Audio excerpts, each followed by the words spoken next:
నమస్తే. ఎన్నో ముఖ్యమైన విషయాలు, రాశులకి సంబంధించిన వివరాలు మనం ఇంతవరకు తెలుసుకోవటం జరిగింది.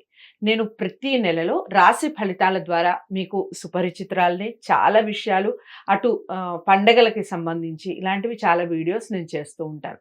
మొన్నటి వరకు మనకి పొలిటికల్ హీట్ ఉండింది. పొలిటికల్ ఆస్ట్రాలజీ గురించి కూడా మాట్లాడుకోవడం జరిగింది. అయితే మనకి నక్షత్రాలు ఎన్ని? ఆ నక్షత్రాల్లో ఏ నక్షత్రం వారికి ఏ విధంగా ఉంటుంది? ఏ మొక్కలు పెంచటం వల్ల మనం ఎలాంటి బాధల నుంచి బయటపడే అవకాశం ఉంటుంది అనే విషయాలు ఒక సిరీస్ లాగా చేయటం జరుగుతుంది. ప్రతి నక్షత్రానికి సంబంధించిన వివరాలు చాలా క్లారిటీగా చెప్పడం జరుగుతుంది రఘుప్రియ గారు.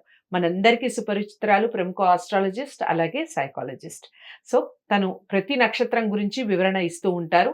మీరు ఏ నక్షత్రంలో ఉన్నారు, ఏ పాదంలో ఉన్నారు, మీకు ఎలాంటి దోషాలు ఉన్నాయి, ఇవన్నీ సరిచూసుకోండి. దానికి సంబంధించిన ఏవైనా దోషాలు నివారణ ఏదైనా ఉంటే దానికి సంబంధించి చేసుకోండి. ఇంకా అర్థం కాలేదు అనిపిస్తే స్క్రీన్ మీద కనపడే నెంబర్కి కాల్ చేయండి.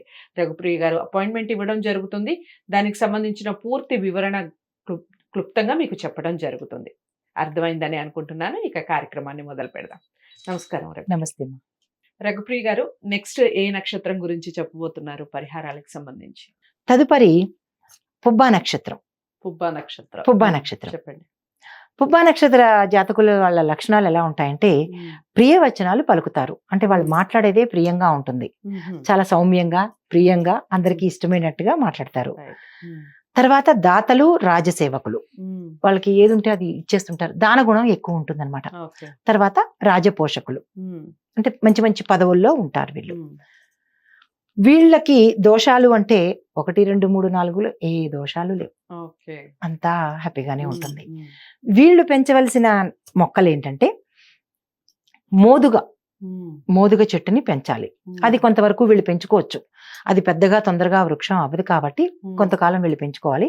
దేనికైనా చెట్టు అనేది, వృక్షము అనేది ఒక 6 నెలల వరకు పెంచుకుని తర్వాత ఎక్కడైనా ఇచ్చేసుకోవచ్చు. దీనివల్ల ఏంటంటే సంతానలేమి సమస్యను దూరం అవుతుంది. తర్వాత అలాగే మంచి సౌందర్యం, వీళ్ళకి సౌందర్యోపాసకులు ఎవరైనా ఉంటే కనుక ఈ చెట్టును పెంచుకుని దీన్ని కనుక పూజించినట్టయితే కనుక సౌందర్యం ఇనుమడింపు చేస్తుంది అనమాట. సౌందర్యం అక్కర్లేనిది ఎవరికి? అందరికీ కావాల్సింది. పుబ్బా నక్షత్రం వల్ల ఇలాంటి పనులు చేయటం వల్ల చాలా అందంగా కనిపిస్తారు. ఓకే, నెక్స్ట్ ఏ నక్షత్రం అండి? ఉత్తర నక్షత్రంలోకి వెళదాం. ఉత్తర నక్షత్ర జాతకులు ఎలా ఉంటారంటే, వాళ్ళ లక్షణాలు భోగలాలసలు, సుఖమయమైన జీవితం ఉంటుంది. తర్వాత మంచి విద్యావంతులు. వీళ్ళు ఎంతవరకు చదవాలనుకుంటారో అంతవరకు చదువుతారు. ఎక్కడ బ్రేకులు లేకుండా మంచి ఉన్నతమైన విద్యని అభ్యసిస్తారు.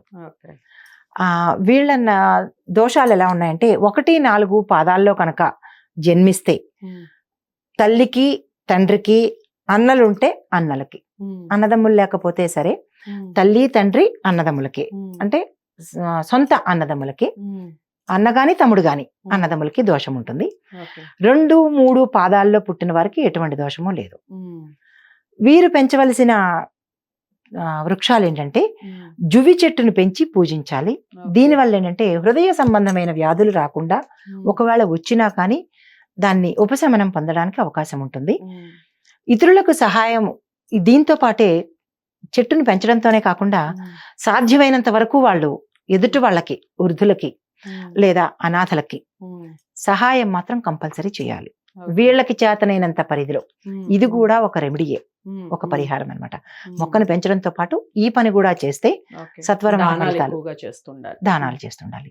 అంటే ఇది దానం అనకూడదు, సహాయం, సేవ చేయాలి. వికలాంగులకు, వృద్ధులకు, అనాథలకు. దీంతో పాటు ఇది కంపల్సరీ. అంటే ఇది కూడా ఒక రకమైన పరిహారం అనమాట.